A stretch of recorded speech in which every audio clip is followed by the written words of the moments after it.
Have you ever thought about, planning a big train trip across Europe or maybe exploring Asia by rail? Oh, definitely. The romance of train travel is huge. It is. Yeah, But then you hit that wall, right? Trying to actually book the tickets, it feels overwhelming sometimes. it really can be. So many different operators, different websites, which is why we're diving into Trip.com today. Exactly. We've got some info pulled from their site about their international train ticket services. And our mission basically is to sift through it and pull out the key stuff. What do you really need to know if you're thinking about using them? Perfect. So let's start with the basics. What kind of train travel are they actually offering? Where can you go? Well, they state pretty clearly they handle train tickets in both Europe and Asia, so quite a wide net. You're in Asia. Okay. Yeah. And they say they partner with over 300 rail operators. They Mhm. even list some big Oh, names yeah. Like, cool. like National Rail in the UK, Trenitalia in Italy, Rome for Spain, Deutsche Bahn in Germany, SNCF in France. The major players. Okay, wow. Over 300. That sounds comprehensive. It does suggest a pretty broad network, yeah. Especially mentioning National Rail, that hints they probably cover a lot of the smaller connections within the UK too, not just the main lines. That's a good point. They also make a point about cheap trains, mentioning promotions and discounts. Always appealing. Always. But, when you see cheap trains, it's usually worth digging a bit. Right. What should people look out for there? Well, promotions might be for specific routes, or maybe you need to book way in advance, stuff like that. Terms and conditions, basically. Makes sense. But having one place that might show deals from multiple operators, that could definitely save you some money, potentially. And they make booking easier for international folks. They mentioned accepting multiple currencies like pounds, US dollars, euros, which definitely helps avoid conversion headaches. Plus, online customer support is listed. Okay, handy. So geographically, where exactly are we talking? You said Europe and Asia, but any specifics?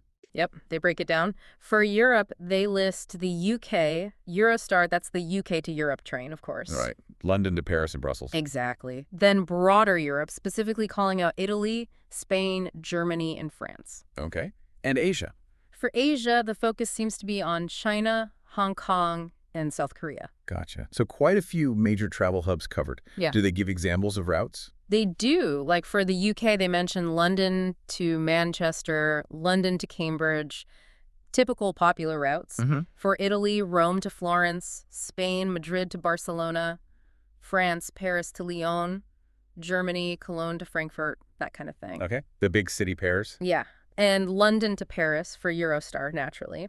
Then in Asia, you see Shanghai to Beijing or Seoul to Busan. Wow. Okay. That really covers some ground. You could string together quite a trip just with those examples. Definitely. It paints a picture of major arteries being covered. For someone maybe not super familiar with booking European trains, I wonder how easy the interface makes it to navigate those options. That's a key question. Now, earlier you said over 300 rail companies, but I think I saw something about over 1,000 partners. Ah, good catch. Yeah, they mention over 1,000 trusted train and coach partners. So what's the difference? My guess.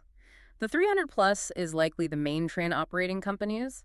The 1,000 plus probably includes smaller regional lines and maybe even coach services that connect to the trains. Ah, like buses to get you to the station or fill gaps. Exactly. It expands the overall travel possibilities. They list some operators again here, like LNER, GWR in the UK, Okay, more UK examples. Trenitalia and NTV Italo in Italy, Deutsche Bahn, Renfe again.